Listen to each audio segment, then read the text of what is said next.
Welcome to the Golden Hour with me, your host, the Golden Dawn.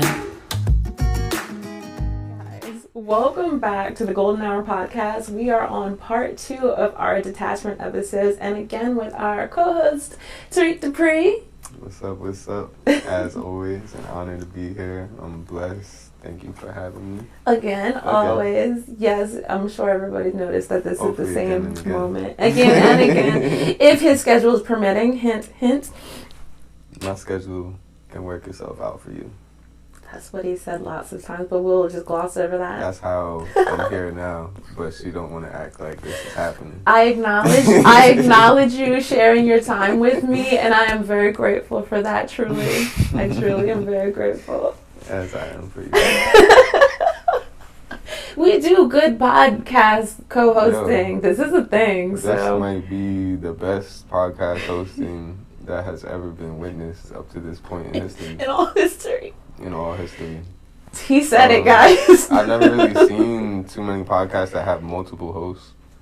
But the ones that I have, I didn't watch too many episodes. No? You don't like it like the multiple host? I don't know. Maybe I just haven't found the one yet. I'm not going to admit to the podcast that I listen to because it will change how you feel about me, but so far, multiple hosts work for me. I've seen a few good clips with multiple hosts, like The Breakfast Show. I don't know if that's really a podcast. They market it as both. So, Gotcha. What about do Joe Budden at all? Yeah, I've seen a few Joe Budden clips. That's a good. And they're constantly crew. hosting together. Mm-hmm, All right, mm-hmm. word. Yeah, they have good synchronicity. That seems pretty solid. I already know, just admitting to that one podcast, I have my lady friends out there just like, Joe Budden podcast.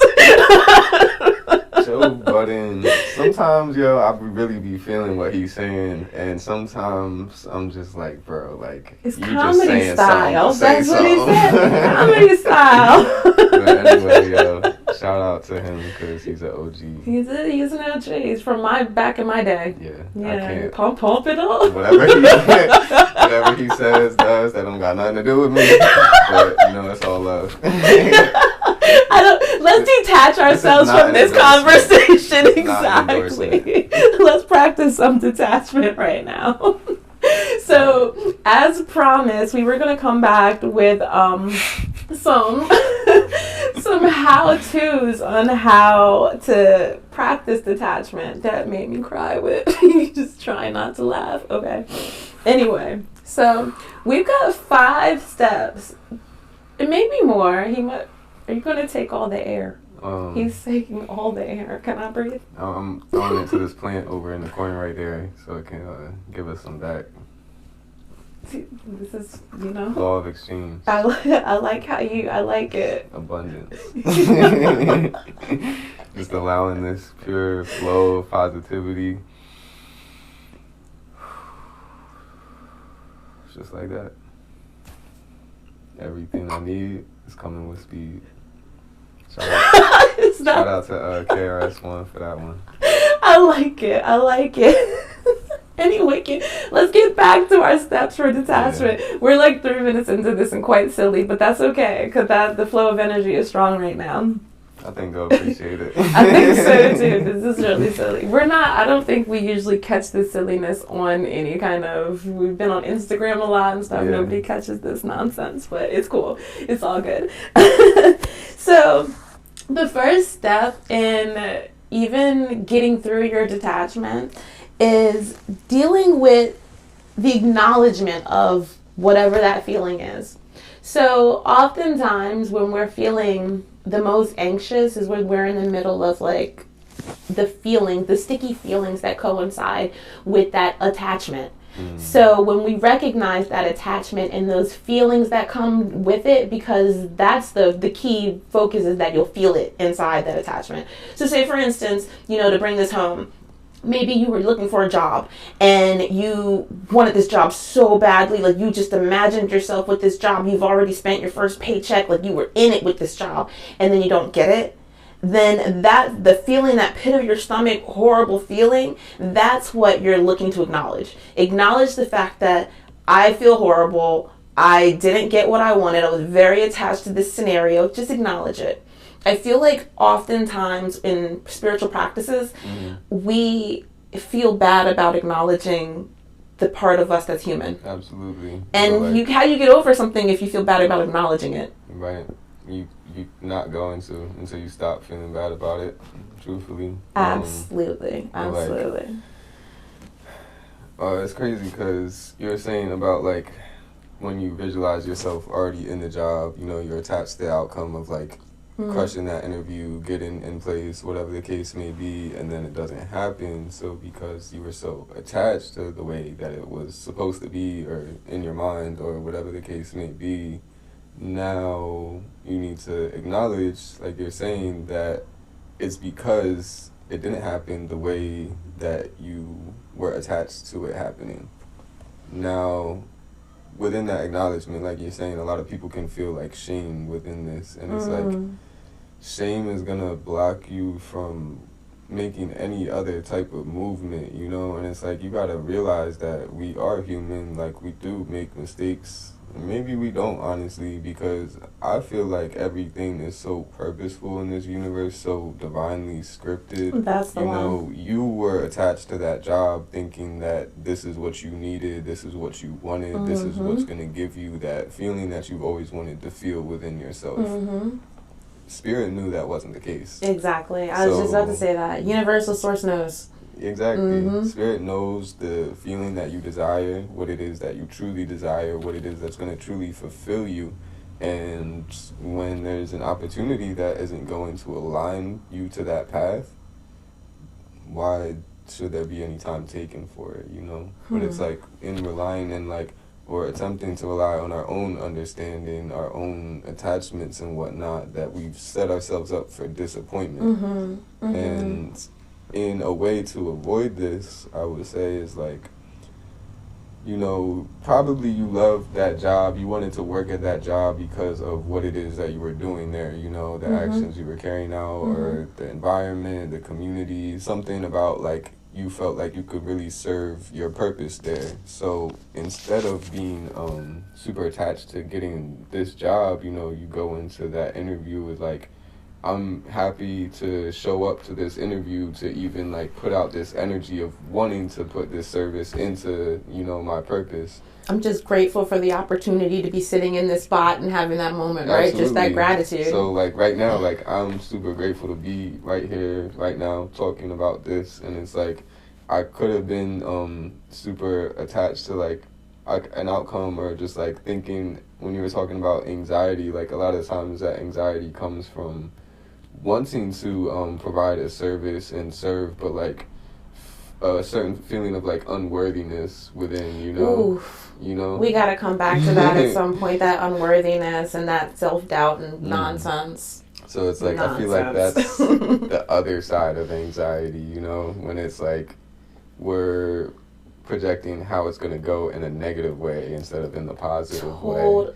And it's so many people do that. So many times today, throughout the day, I'm thinking about being here and I'm getting anxiety. I'm I don't know if I'm going to be able to say anything valuable. I don't know if I'm going to be able to say anything purposeful. I don't know if I'm going to get on the camera and then freeze up, all these things going within my mind, but just attached to different outcomes. And I feel it's because of just maybe certain things that happened in my childhood. Back to that conditioning. Yep. Back to it. So it's I probably want to go and express myself as a child, and something that happened externally, which I wasn't able to, I didn't have discernment. You don't have enough discernment as a child to not allow things into your being, Absolutely. So it's when someone told me that I shouldn't be doing this, or I shouldn't be talking like that, or I shouldn't be attempting to do that, now I'm okay, I've allowed that into my being, I've accepted that into my mind, and now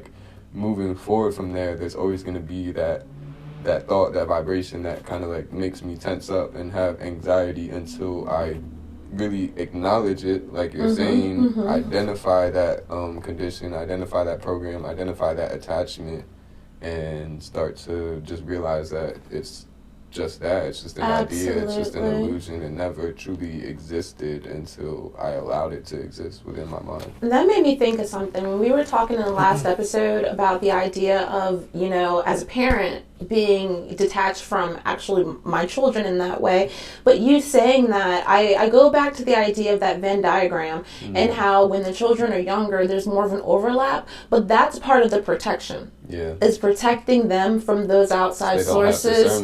Exactly. Absolutely. As soon as you said that, it was like, ooh, that just brought it back. They're not ready yet, and so that's my job to say, you know, what did you hear in school today? Right. You know, like, what did you watch on TV today? Yep. Because it's the program. What did you take into your being? What did you experience? What were you around?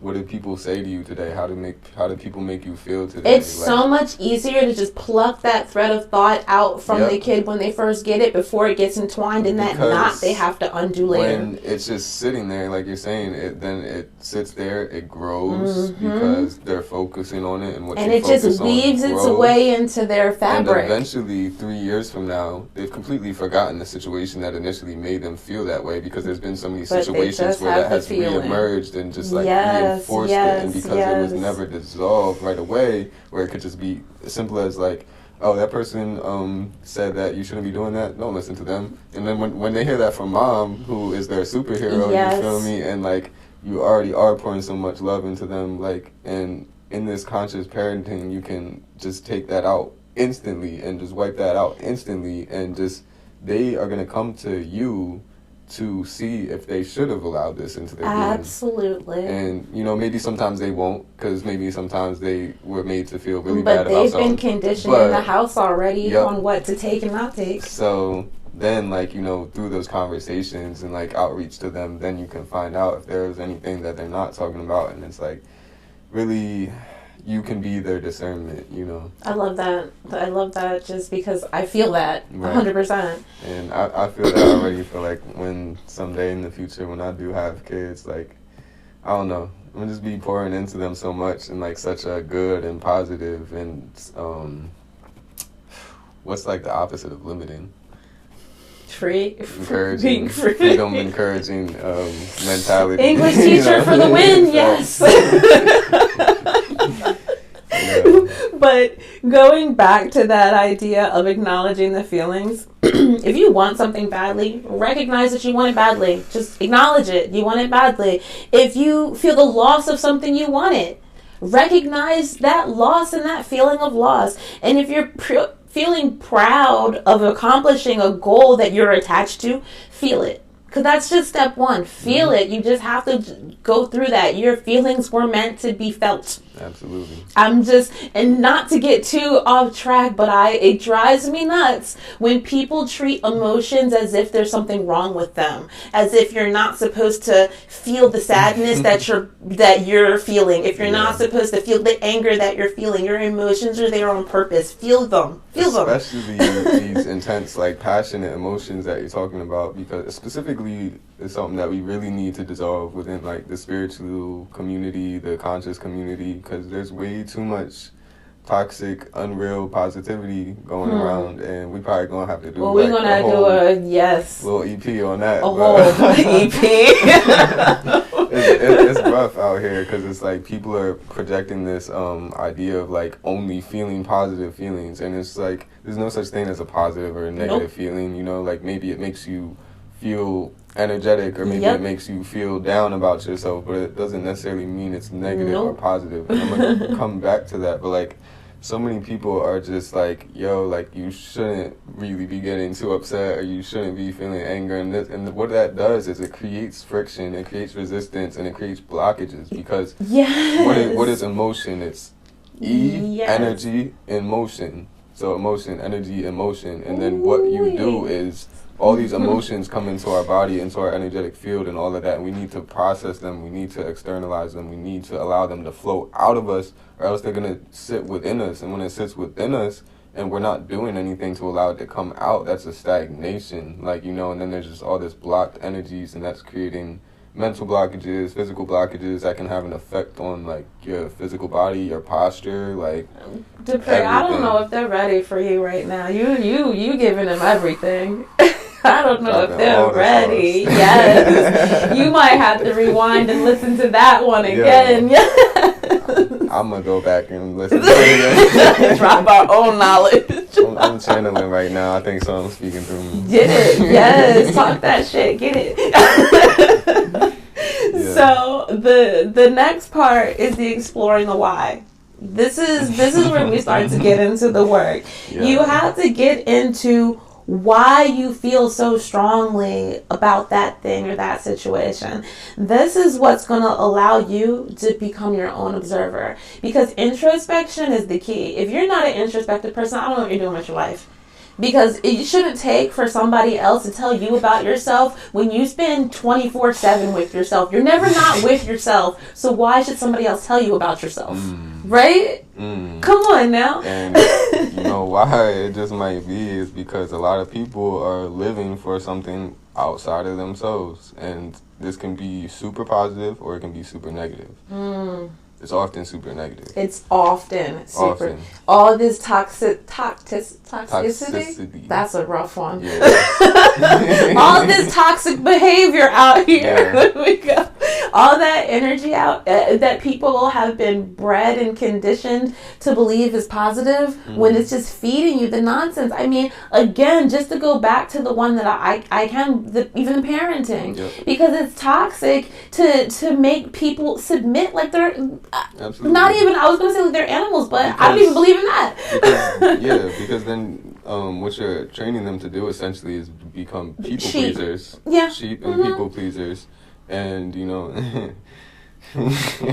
Say it, go ahead. We're not even going to talk about the herd today, but... We got to get into that one. We will definitely... I just came up with 4 more podcast topics while we were talking just now, so we have to get into a lot of this. Yo, so... I don't even... We're not talking about that. When they listened to part 1, they didn't know what part 2 was going to be, because I feel like this is where the truth is. Yeah. This is like, the first part was the knowledge. This is the wisdom. Yes. And without, knowledge, it is very valuable. It's a priceless value, but until someone has the wisdom to apply that knowledge, it's not. It doesn't mean anything. Nothing. Exactly. It's not going to do anything. Nothing's going to manifest until you apply. But, well, okay. Now we're talking about the apply then. I think that we should get into the step 3. This is where you've already been introspective. You're sitting with these ideas. You're picking yourself apart in a constructive way, because we don't want to bash ourselves. We'll get into that in another episode. But this is where you process it all. And then you begin to understand the lesson. Absolutely. Because how many people out there, you can be honest with yourself, we can't see you, but how many people out there just feel like, something happened, it's a loss, it's something bad, it's a negative, it shouldn't have happened, this is a horrible outcome. It's not, it's a lesson. It's never a loss, it's always a lesson. No matter what it feels like. Remember going back to those feelings? No matter what it feels like, it's a lesson. Absolutely. And I feel like, through these, pains of, going through these lessons, pain is essential for growth. But, as we go through these lessons, when we take the time to acknowledge it and process why we felt that way and why we felt that way when this happened, then we can realize that, maybe this feeling was... Maybe we created this negative feeling that happened because of the outcome, because of our attachment to a certain thing, person, place, or thing, or way of being with a person, or like we were saying, the physicality of someone. Whereas, it helps us to identify, for people that have struggled with the loss of a loved one in this physical realm,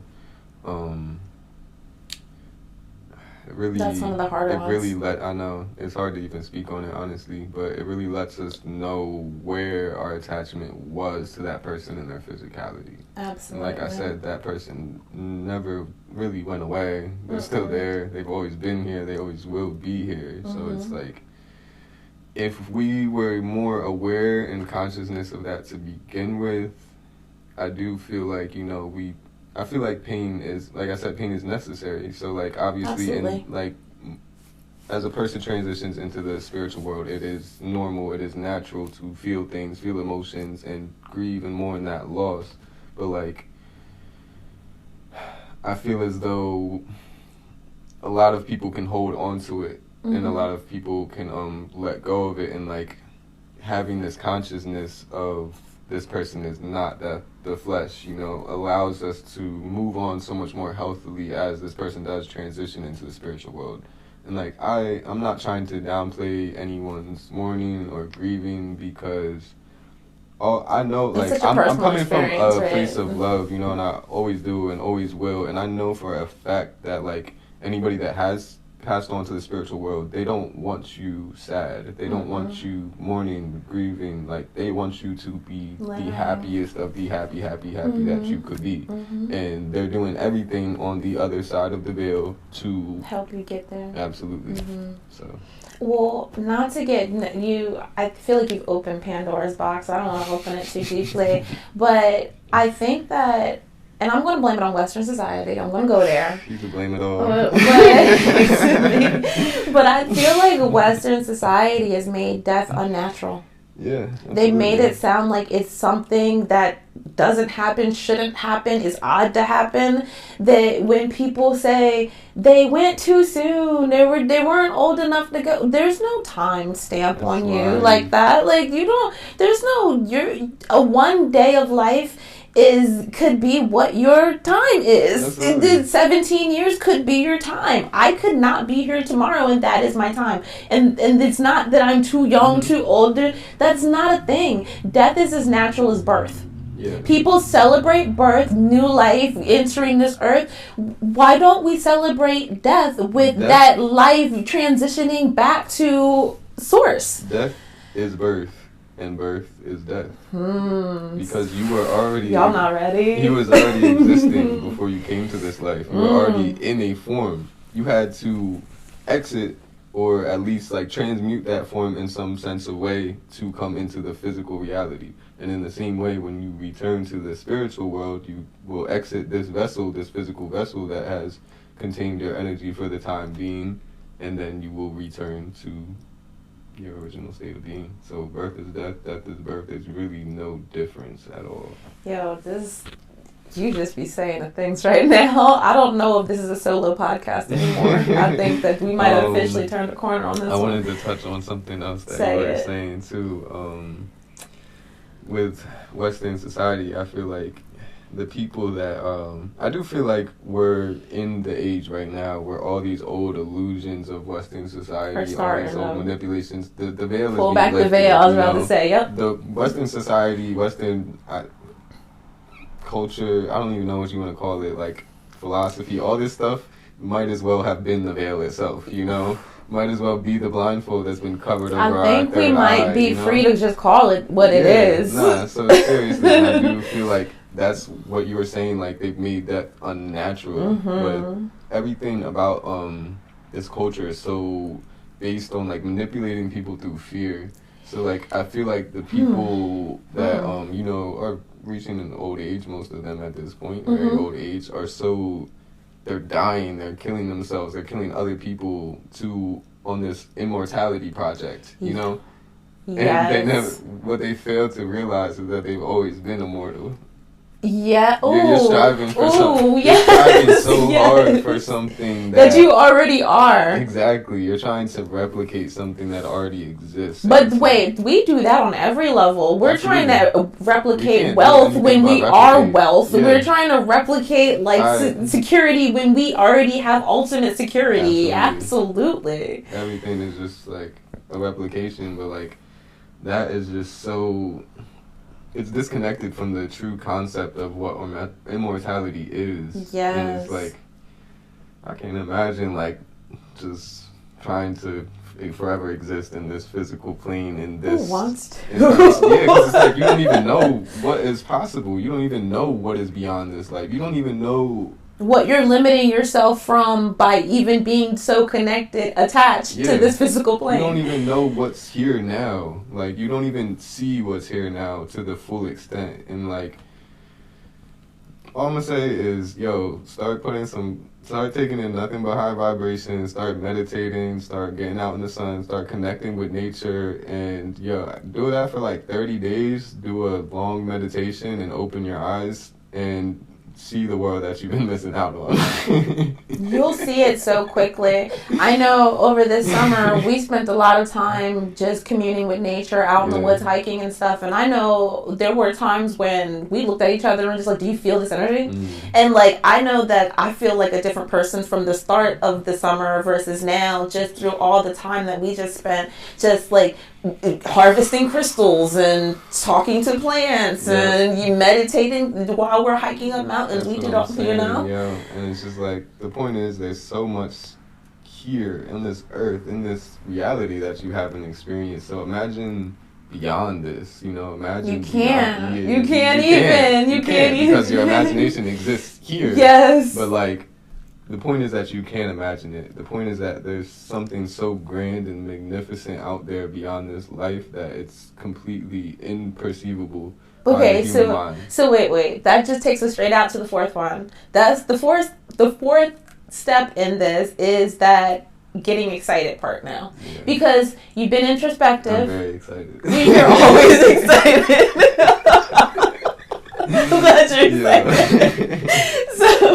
So now you've gone through, you've processed, you've figured out where this attachment lies. Now you can move into the idea of action, your new way of handling the situation when the situation arises again. Because it will, because you have to pass a test. If not, until you pass the test, when you'll stop seeing that particular one, you move on to the next lesson you got to conquer.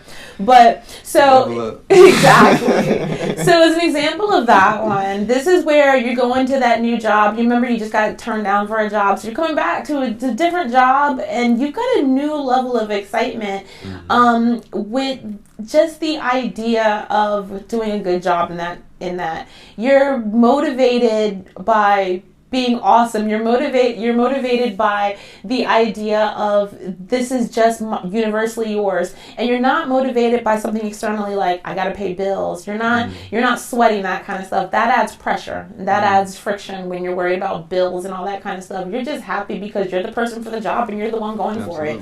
That's that level of walking the line where you're just trying not to be attached, but you still want to hold the energy of it. That's that line that we're talking about. So then we have the last part of this, where you finally passed the test, you're over the lesson, and you've gained the freedom of being able to process the loss of things that you love or things that you desire in a way that supports your mental and spiritual well-being. That's the ultimate goal. So now, whenever you're coming to a point of resistance with that attachment, you'll go through all the processes, and then once you're there to the acceptance part and the moving on confidently, your mental self, it doesn't get all chafed and upset and jammed up, because it knows that everything works out for the ultimate higher end goal of spiritual well-being. Do you know what I'm saying? Absolutely. So, in a nutshell, find what you love to do and do it, and just keep moving, and everything else is just a byproduct of that. Like, Spirit recognizes your purpose. Spirit recognizes that your purpose is to serve like yourself and serve others and serve this realm. So in doing that, in like committing to your service and just saying, okay, like, I'm going to walk by faith, I'm not going to walk by sight, because this current situation that I'm in right now, my present reality, my present external circumstances is not reflective of where I am internally. It's reflective of where I was internally that led me up to this moment of being here. So now, like, the future is just a continuation of the present moment. So everything is already like in motion. So when you keep yourself in motion too, instead of stopping, because when you stop and you think too much, you overthink. Now you're stopped, but the world is still spinning, the universe is still spinning, that doesn't stop. So now you're actually moving backwards when you can't even stand still. You could only regress or progress. So stay in motion, do what you love to do, and trust that spirit is going to take care of all the rest. That's how you allow that natural flow of abundance just allow it, you know? Stop thinking about why, what, how, just do it. I love that. That's the advice for the day. Just do it. Just stop thinking and do it. Yep. Right? Perfect. Well, with that being said, we should do a 3-minute reset, don't you think?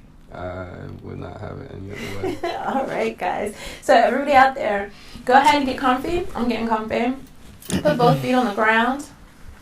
We are just thinking about our detachment right now, or detachment rather. So both feet on the ground. Take a deep, relaxing breath in.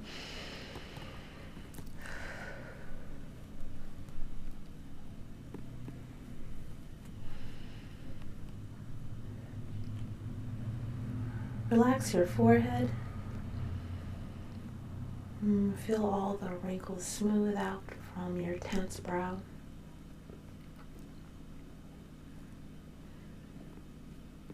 Relax your eyelids. Feel them calmly stop fluttering.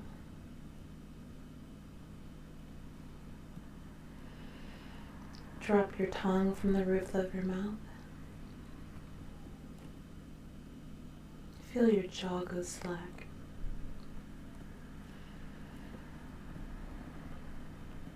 Drop your shoulders from your ears.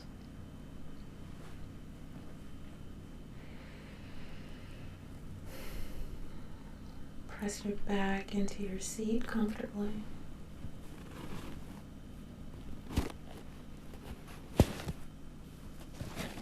Feel your tailbone relax into the cushion of your seat.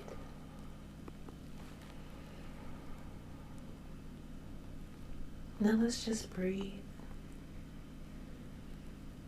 allowing for those thoughts to just float on by like hot air balloons. Just watch them go, no judgment.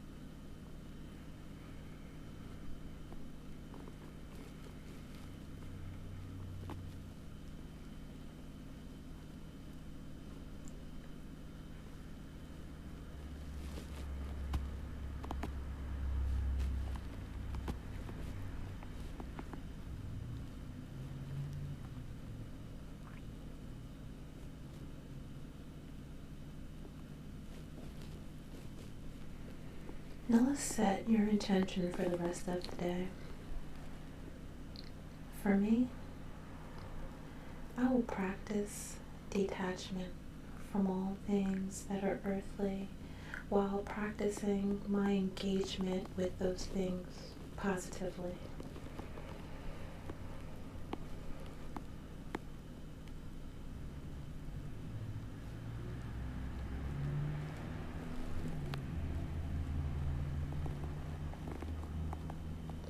Take a moment to send gratitude back into the universe for all the lessons we've learned.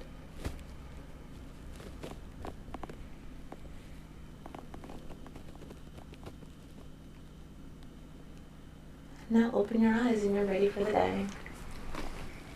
So thank you for coming back for part 2 of our special on practicing detachment. Any final words over there? Love, peace, protection, awareness, and I hope that we'll be invited back for another session. You guys heard it already. I told you he has to come back. There's no other choices. That's like, I'm gonna bully him into coming. Let's see if it works. Try to force it. Try to force it. Not trying to let that one flow. With that said, everybody, as usual, as within, so without.